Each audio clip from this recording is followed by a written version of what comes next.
The sun, the moon, the planets, the stars. These natural phenomena have nurtured, guided, and inspired life on Earth throughout the ages. Yet, it wasn't until the beginning of the 20th century, when aerial technology gave birth to the airplane, that humans acquired the technical capability to literally reach for the stars. Today, airplanes take us to altitudes of 30,000 feet, allowing us to fly above the clouds at nearly 600 miles per hour.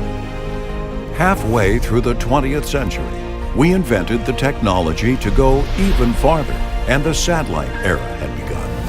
The first artificial satellites were launched to low Earth orbit, an area that extends to about 1,200 miles above Earth. The satellite era was destined to show the world that the sky could provide much more than intercontinental transportation, and NASA was created. Today, in the 21st century, over 1,000 operating satellites orbit planet Earth. They serve us daily with weather prediction, television programming, navigation, reconnaissance photography, radar imaging, and space-based internet. But today's most important satellite came at the very end of the 20th century. In 1998, assembly began in space on a satellite that would be second in size and radiance only to the moon. Completed in the 21st century, it was destined to enable us to support and improve life on and beyond Earth. Ultimately, this satellite was to become the springboard for nations around the world to prepare to take the next giant leap past our moon and into the solar system. This satellite is NASA's International Space Station.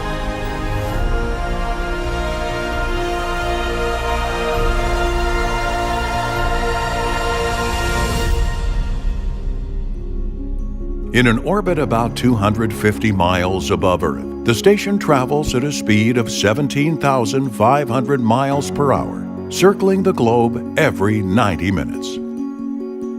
The International Space Station was built with the cooperation of 15 countries. Under the leadership of the United States, 40 NASA space shuttle flights carried components to space for its construction between 1998 and 2011. Construction began with the Russian launch of Zarya, the foundation of what would become humanity's home in space. This first segment was built to provide basic essentials: electrical power, storage, propulsion, life support, a science lab, navigation tools, and multiple docking ports for the station components that would soon arrive. For more than a decade, additional modules, solar arrays, support structures, and other vital pieces were flown to space, and the station was assembled in orbit, piece by piece. Modules like the U.S. Destiny Laboratory provided one-of-a-kind research facilities, while others, including the Tranquility Module, provided vital life support systems and additional living space, eventually giving the station an interior volume similar to a Boeing 747 jet. America's international partners contributed additional segments to expand research capabilities to international science and engineering professionals worldwide. The European Space Agency contributed the Columbus Laboratory, which is connected to a mission control center in Germany. This addition has enabled station crew and Earth researchers to conduct thousands of experiments in weightlessness for life sciences, material science, fluid physics, and other disciplines. It also provides another port for external investigations. These have ranged from exploring how bacteria can survive on a meteorite in space to measuring volcanic activity 400 kilometers below on Earth. Next came the Japanese lab, Kibo, with research facilities focusing on experiments in space medicine, biology, Earth observations, material production, biotechnology, and communications. Kibo has a mission control room at the Tsukuba Space Center in Japan. In 2005, Congress designated the American segment as a national laboratory, directing NASA to invite other federal agencies and the private sector to use the facility.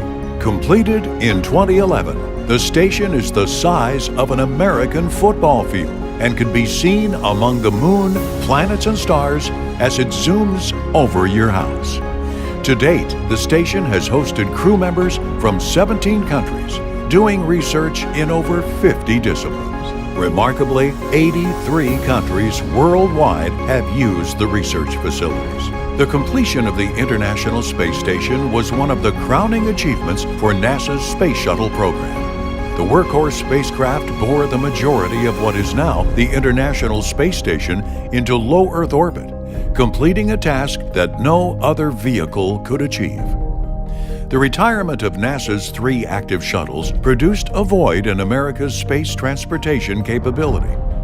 Russia held the only astronaut transportation to the International Space Station. So, NASA made the bold decision to open the door to commercial companies, investing to develop low Earth orbit capabilities in space by pioneering private companies and fostering a burgeoning commercial space market. The station already had several international government spacecraft delivering cargo: the Russian Progress, the European Automated Transfer Vehicle, and the Japanese H-2 transfer vehicle. But America became the first country on the globe to permit commercial entrepreneurial companies to develop the capability to deliver cargo and, ultimately, astronauts to the International Space Station. Currently, 2 American companies, SpaceX and Orbital ATK, have transported cargo to the space station with their Dragon and Cygnus spacecrafts. And in the years to come, 2 American companies will soon begin launching station crews from American soil once more. The International Space Station's role in the development of your future, as well as that of the United States space program, is enormous. The station is humanity's best proving ground to provide the biological, scientific, and engineering knowledge needed to send astronauts safely on a round-trip journey to Mars. To continue preparing for this future leap into deep space, the station is being used as a test facility for the skills and technology that will be needed. NASA is also planning an excursion to capture a boulder from an asteroid and transport it to Earth's lunar orbit in the 2020s. The asteroid mission will use vehicles that are key components of NASA's deep space exploration strategy: the Orion spacecraft and the Space Launch System Heavy Lift rocket. But research done aboard the station isn't only benefiting the explorers of tomorrow. Many things learned in space are already benefiting life right here on Earth.